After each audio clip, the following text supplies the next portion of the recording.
For weeks, Cleveland fans have been begging for answers. Every loss, every missed opportunity, every Sunday meltdown pushed the frustration to a breaking point.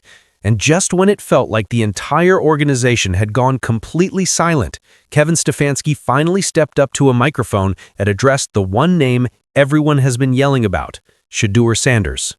But instead of clearing things up, what he said only deepened the confusion. Stefanski didn't dodge the subject, didn't deflect, didn't blame the rookie. Instead, he praised him, openly, directly, and in a way nobody expected. He talked about Shedeur's work ethic, his performance in practice, even complimented what he's doing in the red zone. And that single moment changed everything. Because if Sanders is performing that well behind the scenes, then the real question becomes unavoidable. Why is the quarterback earning all the praise still stuck on the bench while the season spirals out of control? Those comments didn't calm the frustration, they poured gasoline on it. Suddenly, fans weren't just angry, they were convinced something hidden was going on behind closed doors. And the way Stefanski delivered his praise, almost carefully, almost cautiously, made the entire situation feel like there was far more beneath the surface than he was willing to admit. That's where the controversy truly begins, because this wasn't just a routine press conference. This was the moment everyone realized the Browns' quarterback drama was entering a new phase, one filled with confusion, speculation, and a growing sense that the truth is far more complicated than anyone expected. What made Stefanski's comments so baffling wasn't just the content, it was the timing. After a string of losses that left fans boiling over, he finally spoke on Shedeur Sanders, and instead of criticism, instead of caution, instead of the usual coach speak about development timelines, he offered outright praise. He talked about Shedeur showing sharp execution in practice. He highlighted how well the rookie was performing in meetings, even singled out his work in red zone drills, the very part of the field where games are won or lost. It wasn't vague or half-hearted. It was the kind of coaches usually reserved for players who are fighting for starting roles. And that's the part that made fans stop and stare. Because while Stefanski was talking about how impressed he was with Sanders, he was still sending Dillon Gabriel out as the starter every week, despite a record that keeps sinking deeper into frustration. The disconnect between Stefanski's words and his actions created a sense of whiplash. On one hand, he's describing a young quarterback doing everything right.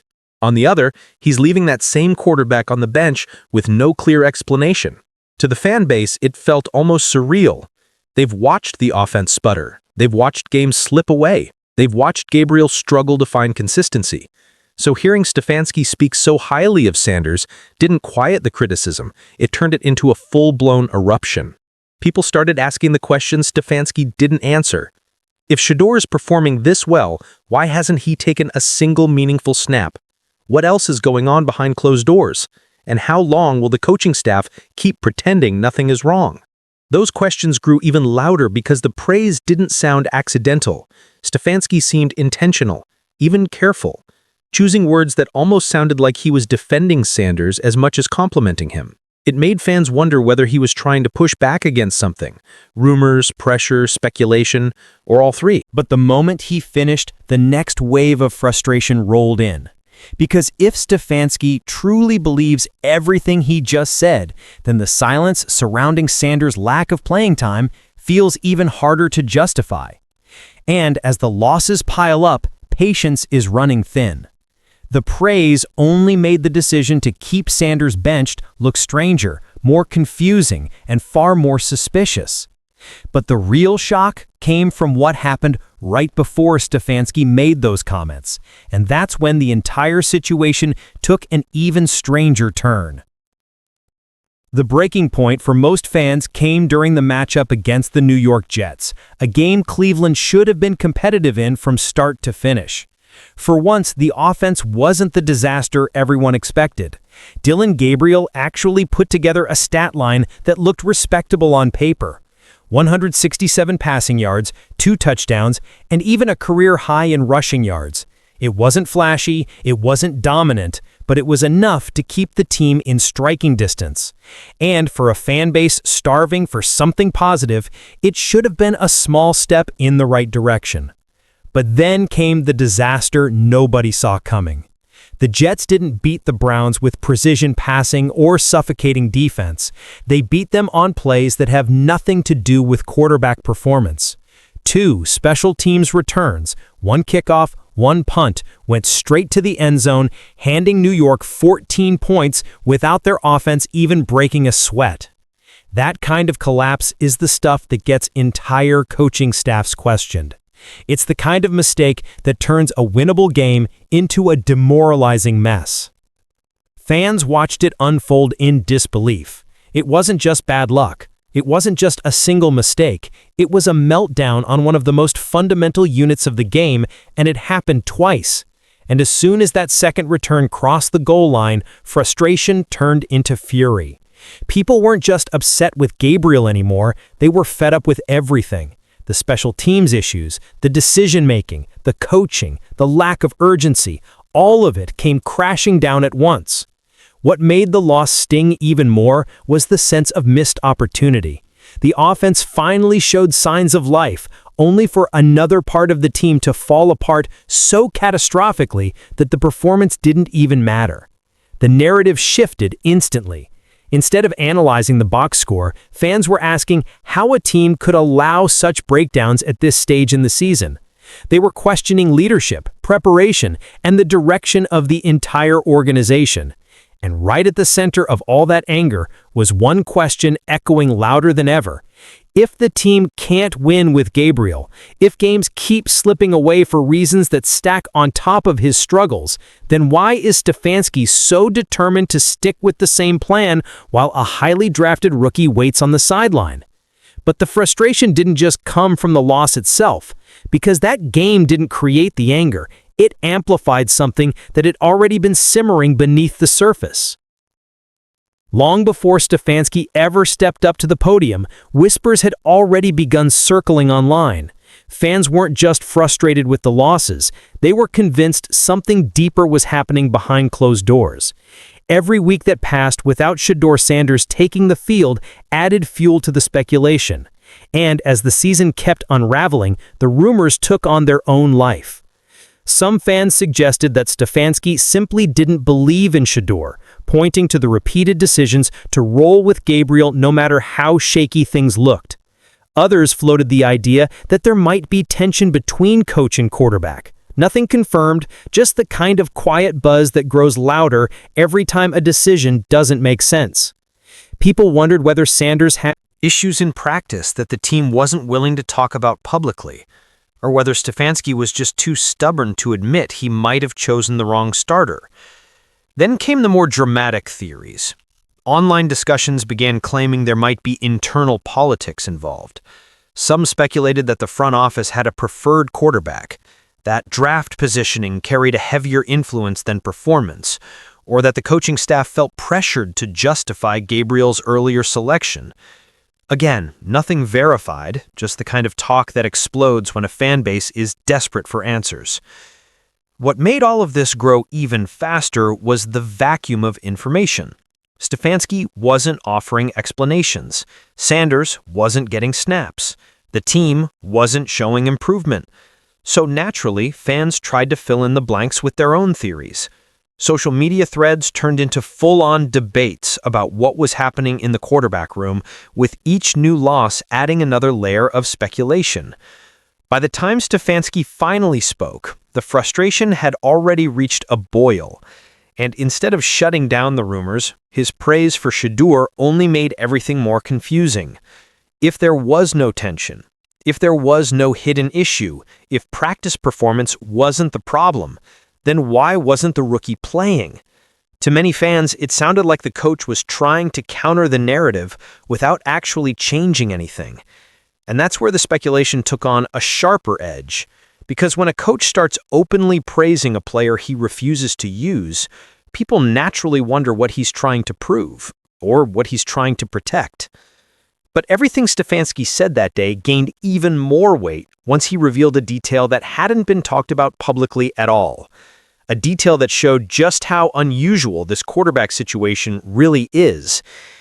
When Stefanski finally offered more insight into how the team was handling its young quarterbacks, it revealed just how unusual the entire situation had become. Without being asked directly, he explained that the Browns had actually changed the structure of their practices this season, specifically because they were trying to develop not one, but two rookie quarterbacks at the same time. It wasn't a small tweak or a minor shift. It was a full adjustment to how their weekly routine operates. He mentioned that the staff added individual periods on Mondays and Saturdays, sessions designed entirely for players who aren't seeing the field on Sundays. For a team fighting to prepare for weekly opponents, carving out extra time like that is extremely rare.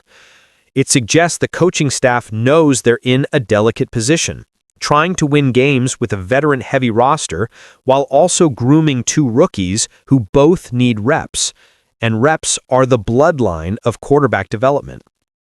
Hearing that, fans immediately picked up on something significant.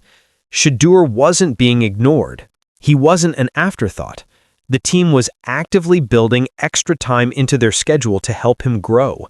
And if he was impressing during those sessions, as Stefanski claimed, then the mystery deepened even further. If the rookie is thriving in carefully designed drills and added work periods, what's keeping him from testing those skills under real NFL pressure?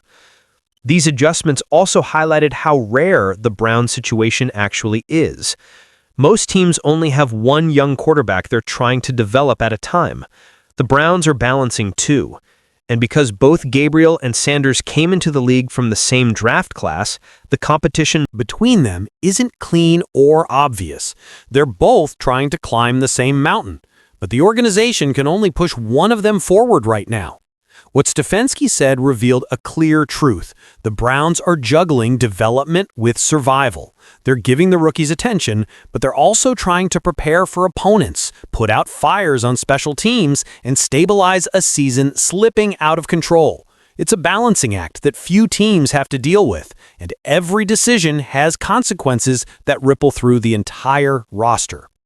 Yet even with these new practice periods, even with the added attention to detail, even with Stefanski praising Sanders' progress, the rookie still isn't seeing the field. And that's what fans keep coming back to. Because if the coaching staff is investing this much into his growth behind the scenes, at what point does that investment finally translate into real opportunities? But the complications didn't end with practice schedules, because the reason the Browns are in this position at all goes back to one of the strangest draft strategies the franchise has taken in years. The real roots of this entire mess trace back to draft night, when the Browns made a decision almost no modern NFL team makes. Instead of selecting one rookie quarterback to develop, they took two. Not a first-rounder and a late-round insurance pick, not a clear-cut starter and an obvious backup. They took Dillon Gabriel and Shedeur Sanders just 50 picks apart, placing both prospects in an awkward middle ground where neither had a guaranteed path to the job and neither could be dismissed as a long-term project. Normally, when a team drafts two quarterbacks, the hierarchy is obvious from day one. One guy goes early, he gets the reps, the expectations, the spotlight. The other guy goes late and everyone knows he's there to learn quietly in the background. But that isn't what happened in Cleveland. Gabriel went earlier, which would usually make him the presumed leader, but Sanders was the one analysts had been projecting much higher before his unexpected fall to the fifth round. That drop raised questions about evaluations, interviews, or team fits, but it didn't erase the talent or the potential people had seen in him. And that's where the confusion began, because draft capital didn't paint a clear picture. College production didn't paint a clear picture. Even preseason flashes didn't separate one from the other. Instead, the Browns walked into the season with two quarterbacks who both had legitimate claims to early developmental attention, but not enough pedigree to demand the starting role outright. It created a rare scenario where the coaching staff had to build a depth chart without a natural order. And in a league where clarity at quarterback is everything, that ambiguity can be a ticking time bomb. For Shedeur, the situation was even stranger. He was expected by many to go far earlier than he did. Some mock drafts placed him in the second round. A few bold ones even slipped him into the late first. The fact that he fell to Cleveland felt like a gift, one of those unexpected draft day steals that could change a franchise's future. But the gift came with complications, Because instead of being the chosen rookie, the one the team built its timeline around, he became one of two. Two young QBs, both hungry, both talented, both stuck in the same developmental bottleneck.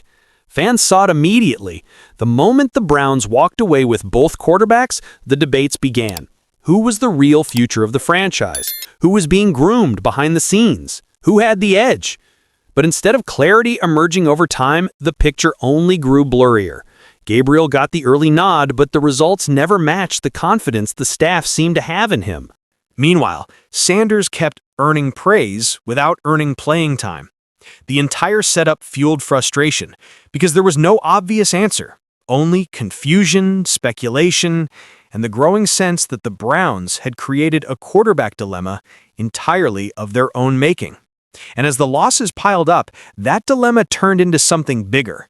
Because when a team drafts two quarterbacks that close together, fans expect the competition to be real. They expect the better performer to rise. They expect adjustments if the early choice doesn't work. But in Cleveland, the competition never seemed to spill onto the field. It stayed locked behind the closed doors of practice. Which leads directly to the question everyone keeps circling back to, the question that defines the entire conversation around the Browns right now. If the draft created two legitimate options, then why is only one of them being allowed to prove himself?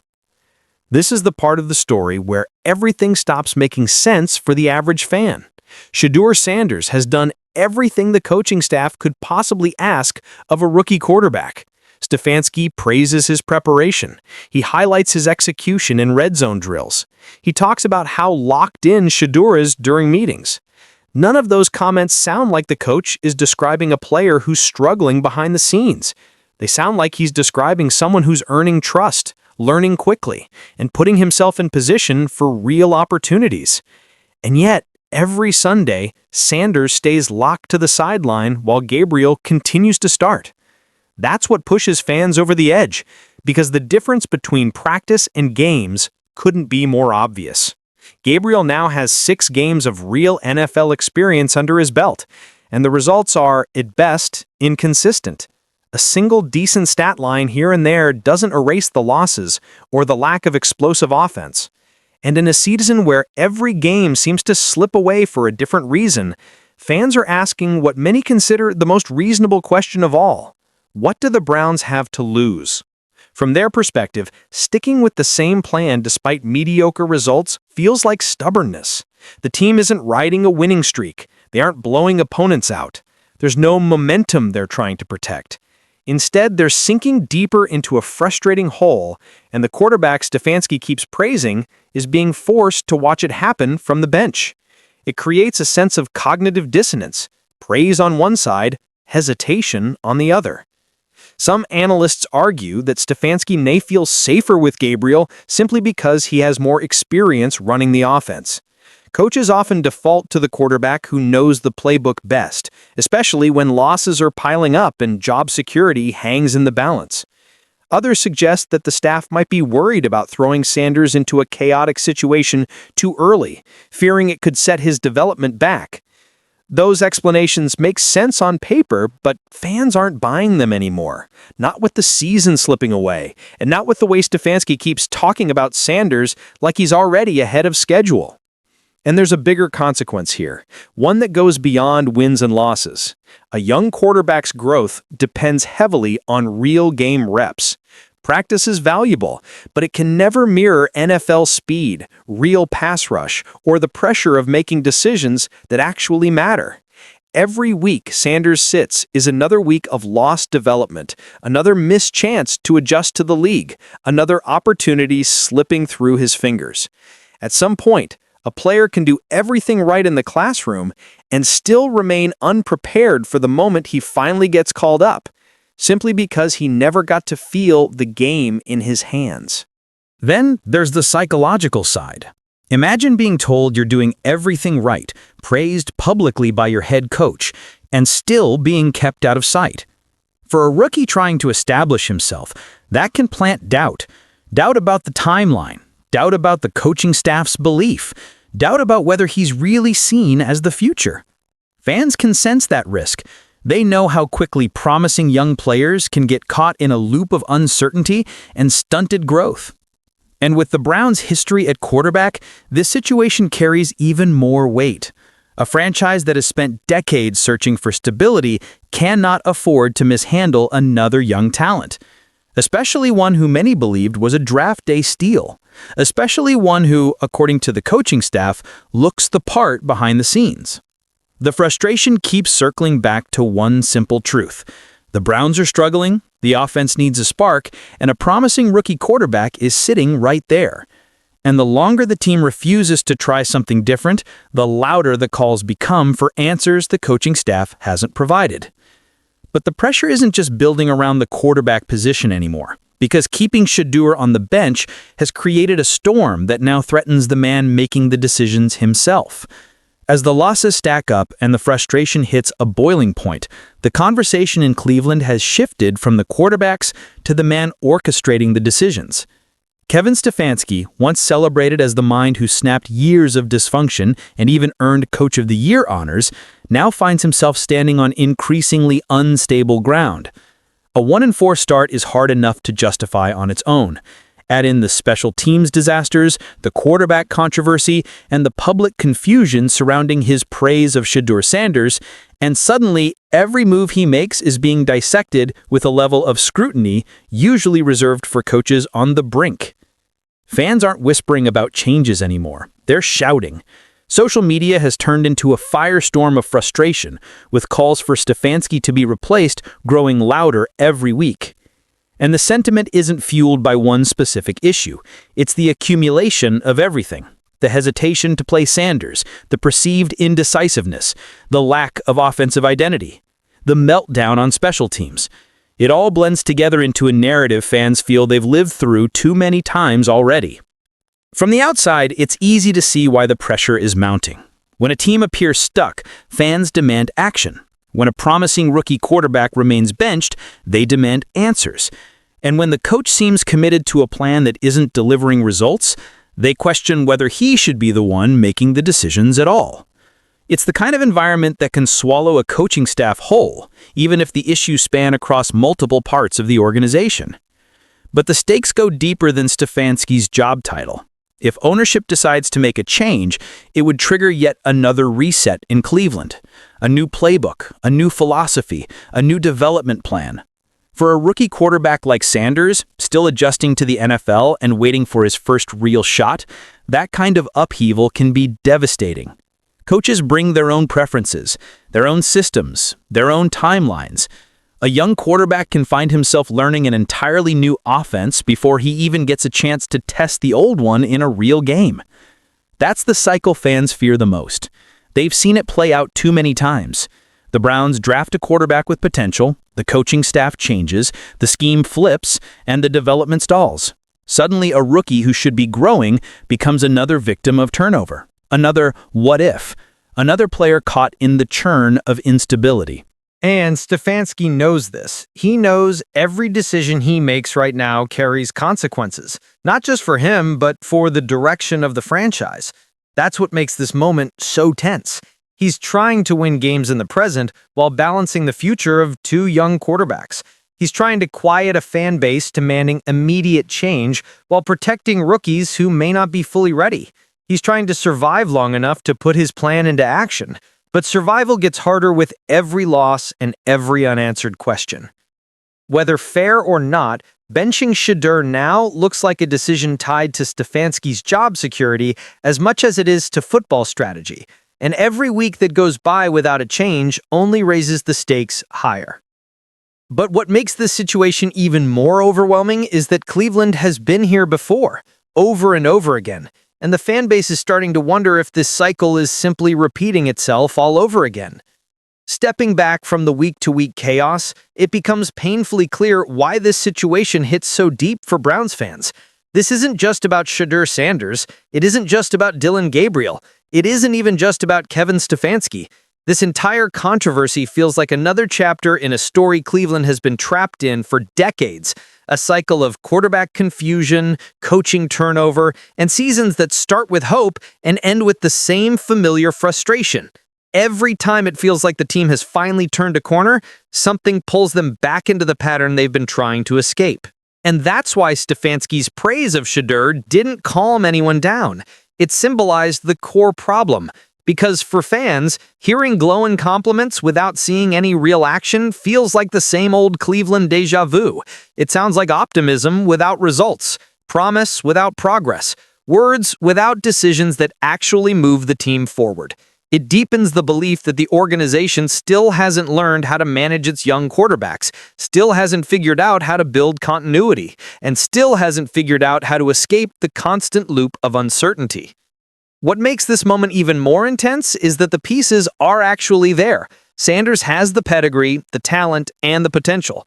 Gabriel has shown flashes, but not enough to silence the doubts.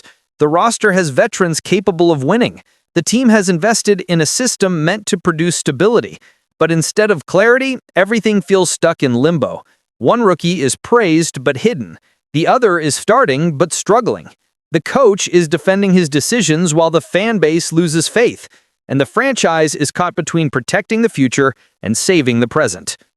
To fans who have endured years of disappointments, it feels like the organization is once again fighting itself. The on-field product says one thing, the coach's words say another. The draft strategy created a battle that never got a fair conclusion. And now, as losses accumulate, the tension is no longer just about who plays quarterback. It's about whether the Browns are repeating the same mistakes they swore they left behind. That's the bigger picture looming over everything. It's not just about a single decision or a single season. It's about whether the Browns are ready to break the cycle that has defined them for so long. Because Stefanski's praise of Shedeur could mean something important.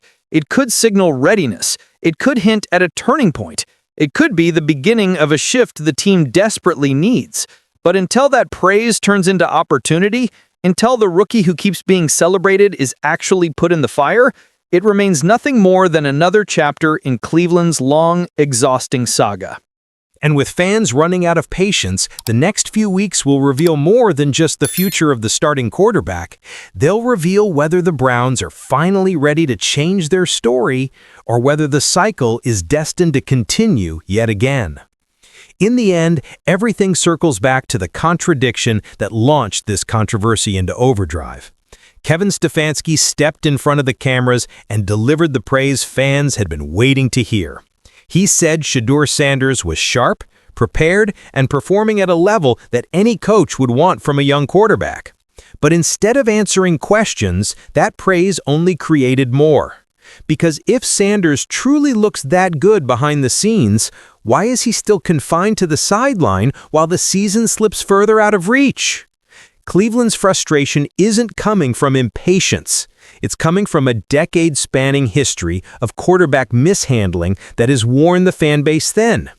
They've seen talented players come and go without ever being given a real chance. They've seen coaches cling to shaky starters out of fear, stability, or stubbornness.